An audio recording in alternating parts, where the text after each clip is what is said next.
Alright boys, welcome back to another Maybe Lewis MMA UFC prediction video. Now here's my very late predictions.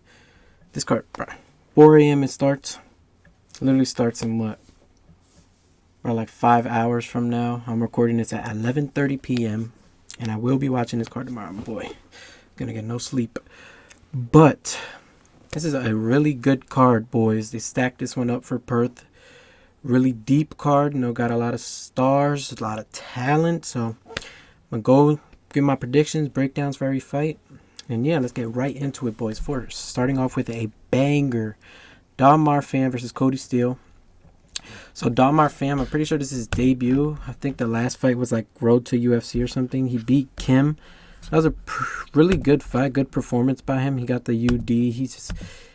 Remember him just beating Kim up. And Kody Steele, I'm pretty sure did he lose his last fight? He lost his last fight, but it was against Rong Zhu. That was his debut.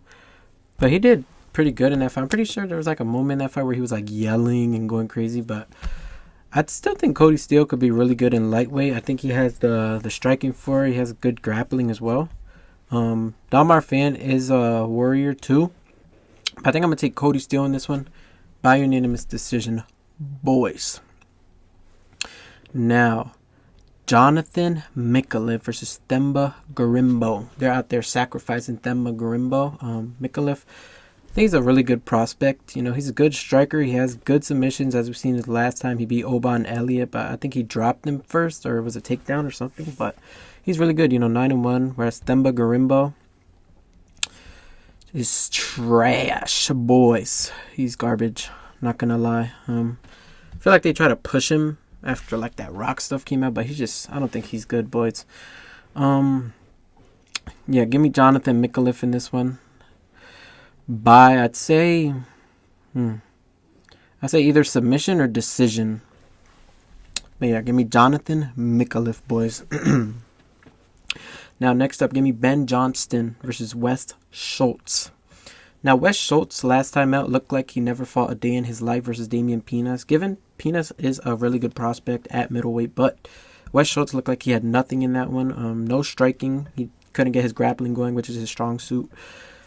And I'm not going to lie, boys, I do not know Ben Johnston, but I do know that Wes Schultz cannot strike for anything. So just based on that, I think I'm going to take Johnston by decision in this one. Next up, Colby Thicknesse versus Vince Morales. I think Thicknesse fought Topuria, Alexandre, in his debut. Yeah, and he beat Musasa after that, but obviously it's going to be hard beating Topuria. He was 8-0 or 7-0 when he fought Topuria, but then he lost. And then Vince Morales, given he has fought great competition in the UFC, he's fought Raul Rosas Jr., what's his Elijah Smith, I think his name is. Yeah, he hasn't had really any easy fights in the UFC up to this point, and it's another tough fight in Thicknesse. I think Thicknesse could be a problem in bantamweight. I could see a Morales submission possibly in this, but I think I'm gonna take Thicknesse by decision in this one. I feel like he's a slicker striker. He looked decent versus Topuria in the striking. His grappling is also solid as well. Now, next up, boys, we got Jacob Malkoun versus Gerald Meerschaert. Here goes Gerald Meerschaert coming out here again. Another loss. He's a plus 750 in this one. And I think it's right. Meerschaert just looking older and over every fight. Slower. Just looks like he quits in about every fight at this point. Whereas Jacob Malkoun looked really good his last fight. I forget who he fought. He fought Torres Finney. Gave him his first loss. And he just looked really, really solid in that one. Given I think Finney was overrated, but I still think Malkoun looked great in that one. So Meerschaert, I think they're just throwing him against Malkoun here to give Malkoun, one of the Aussies, a win. Negative 1,200. I think Malkoun's a first lock on this one for me, boys. I'm taking Malkoun. I think he's going to get Meerschaert out of there. Round 1 knockout. Meerschaert has no chin at this point. He's just slow and old. Now, next up, we got the notorious Tafa. One of the Tafa brothers, Junior Tafa, taking on Kevin Christian. Ass versus even more ass. Kevin Christian, last time out, lost to Billy Elikana. round one submission, and Tafa lost to, I think, Alicana as well. Yeah, Both lost to Alicon, but his was round 2 submission. But I do think Junior Tafa at light heavyweight, I thought he looked good versus Alicon, man. Even though he lost, he looked good. You know, he dropped Alicon, clipped him. He was looking really slick in the striking.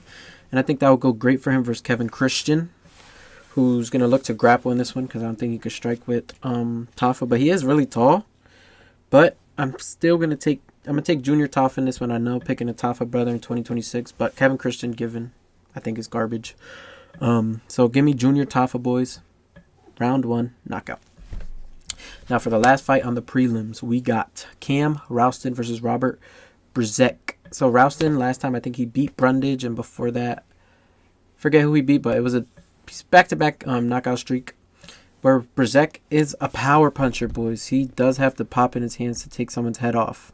12 knockouts. What's his last fight? Was Brad Tavares? Yeah, last fight was Brad Tavares, but before that he lost to Ihor Potieria. So I do think he could give Cam Rowston some problems in the striking realm. But Rowston is a good grappler as well. He is like a goofy type of striker. But I think if he wants to win this, he should take Bryczek down because I feel like Bryczek could low-key put his lights out. I'm going to take Cam Rowston in this one, though. I think he's more well-rounded where he could give some problems to Bryczek on the feet with his, length and awkward kind of style and take him down as well. I think he really has to take him down in this one to win the fight. So I'm going to take Cam Rowston by unanimous decision, boys. Now for the start of the main card, we got my boy Bam Bam Tuivasa versus Louie Sutherland on short notice.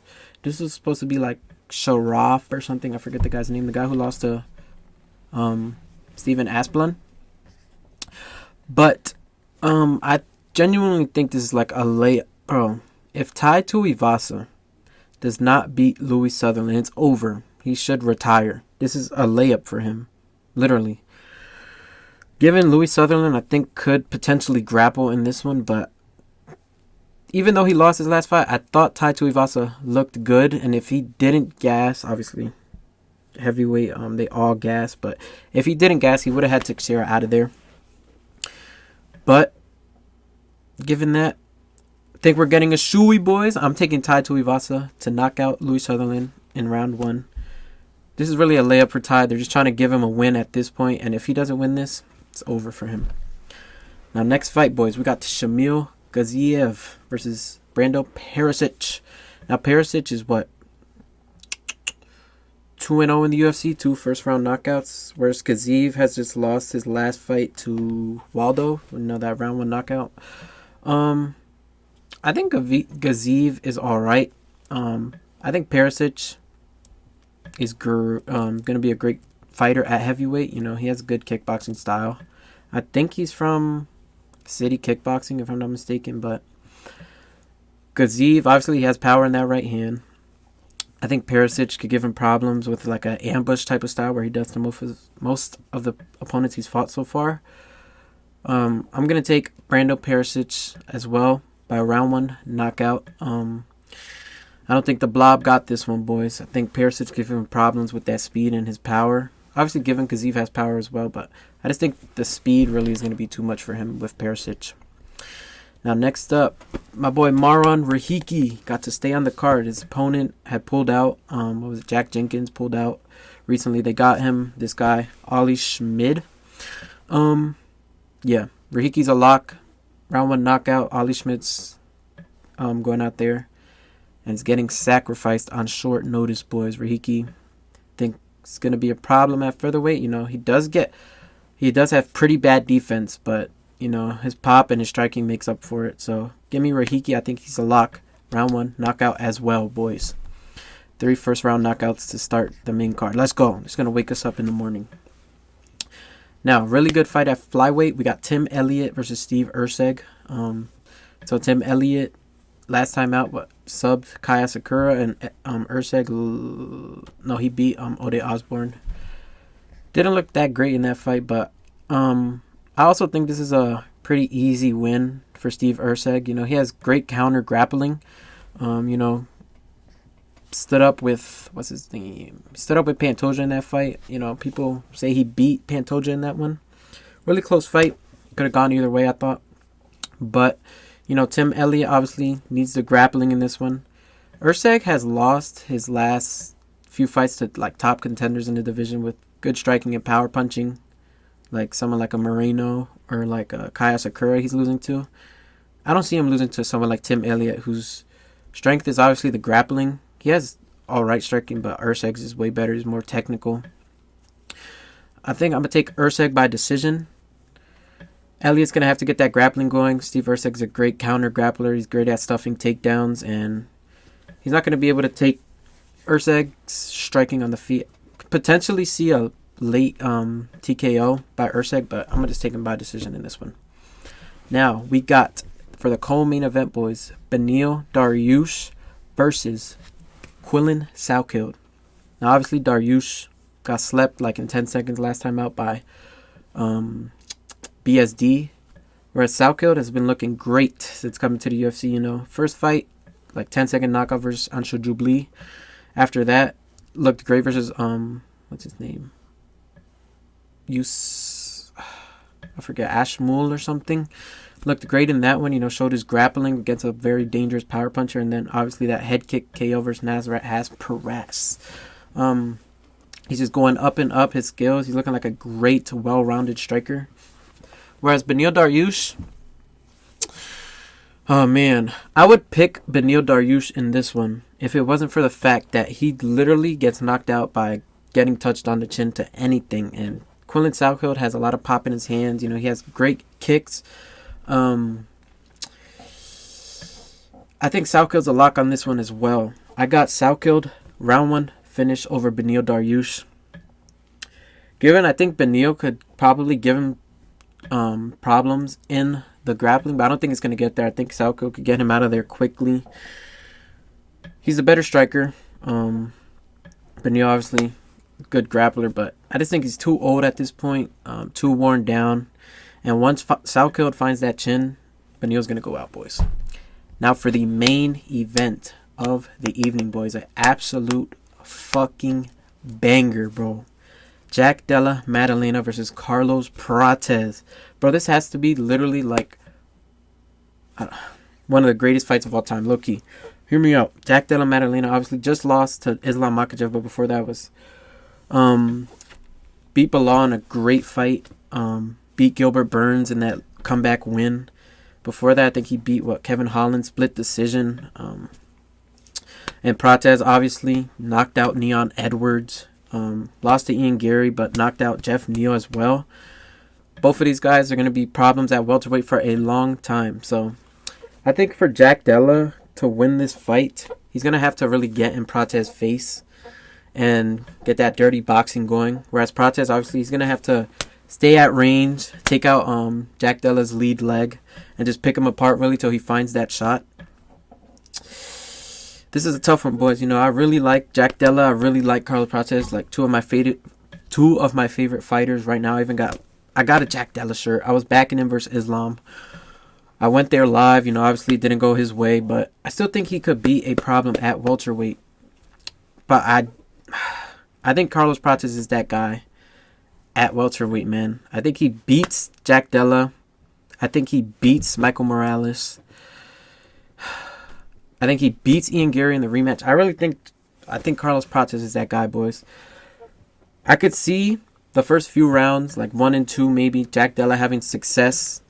It takes Prates a while to read his opponents. You know, first few rounds he's downloading that data, letting them really get going. But I'm going to take Carlos Prates, round 3 knockout. I think he's going to find that shot on Jack. It's going to be hard for him to find it, though, with how good Jack Della's defense is. But I think just as the fight goes on, Jack Della's going to have a few moments at first, I think. But I think just over time, Prates is going to break down that front leg. He's going to start catching Maddalena as he comes in. He's going to hit him with elbows when he comes in. He's going to knee him up the middle when he comes in. And I just think this is a pretty bad matchup for Jack Della. Give me round 3, Carlos Prates knockout. I think he's going to find the chin of Jack Della. You know, once Carlos Prates finds that chin, opponents go night-night, boys. So, yeah, that's my predictions for this card. Hope you boys enjoy this banger of an absolute card. I'm going to be up early watching this one. And, yeah, let me know what you think about my predictions down below. Let me know your predictions. And, yeah, hope you have a good one. Hope y'all enjoy the card. And yeah, boys, peace.